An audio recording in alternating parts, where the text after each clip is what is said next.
This is the story of Mt.Gox, the exchange that handled 3/4 of all Bitcoin on Earth until it didn't. Let's rewind to 2006. Jed McCaleb creates a website called Mt.Gox, Magic the Gathering Online Exchange. He repurposed his Magic card trading site into a Bitcoin exchange. Mt.Gox became the place to trade Bitcoin. Within months, it was handling thousands of transactions. Jed was riding high on his accidental success story. In March 2011, he decided running a Bitcoin exchange was too much work and sold it to a French software developer named Marc Karpeles. Under Marc's leadership, by early 2014, Mt.Gox was handling over 70% of all Bitcoin transactions worldwide. But behind the scenes, the house was already on fire. Here's what nobody knew.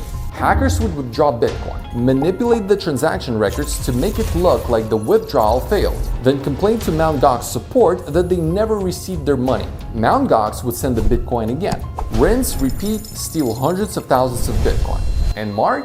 The platform's accounting was so bad that he couldn't tell the difference between actual Bitcoin and ledger entries. By early 2014, customers started noticing problems. Withdrawals were delayed, support tickets went unanswered. Then came February 7th, 2014. Mt.Gox suddenly halted all Bitcoin withdrawals. Days passed, Marc stayed silent. The price of Bitcoin crashed. People were screaming for answers. Protesters even gathered outside Mt.Gox Tokyo offices holding signs demanding their money back.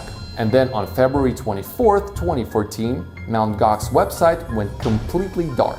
Later that day, a document leaked, and it contained the most devastating sentence in Bitcoin history. At this point, 744,408 BTC are missing due to malleability-related theft, which went unnoticed for several years, roughly the equivalent of $460 million at the time. On February 28, 2014, Mt.Gox filed for bankruptcy protection in Japan. Marc Karpeles appeared at a press conference in Tokyo and delivered the news that would define his life. The Bitcoin was gone, and he had no idea where it went. The Bitcoin community exploded. Some people lost hundreds of thousands of dollars. In August 2015, Marc Karpeles was arrested and spent nearly a year in a Tokyo jail.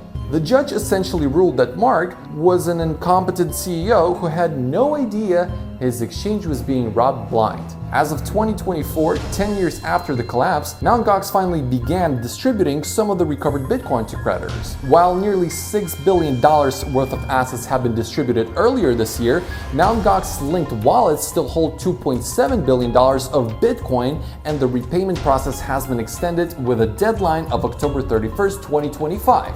In hindsight, it almost feels like the longest, most painful hodl in crypto history.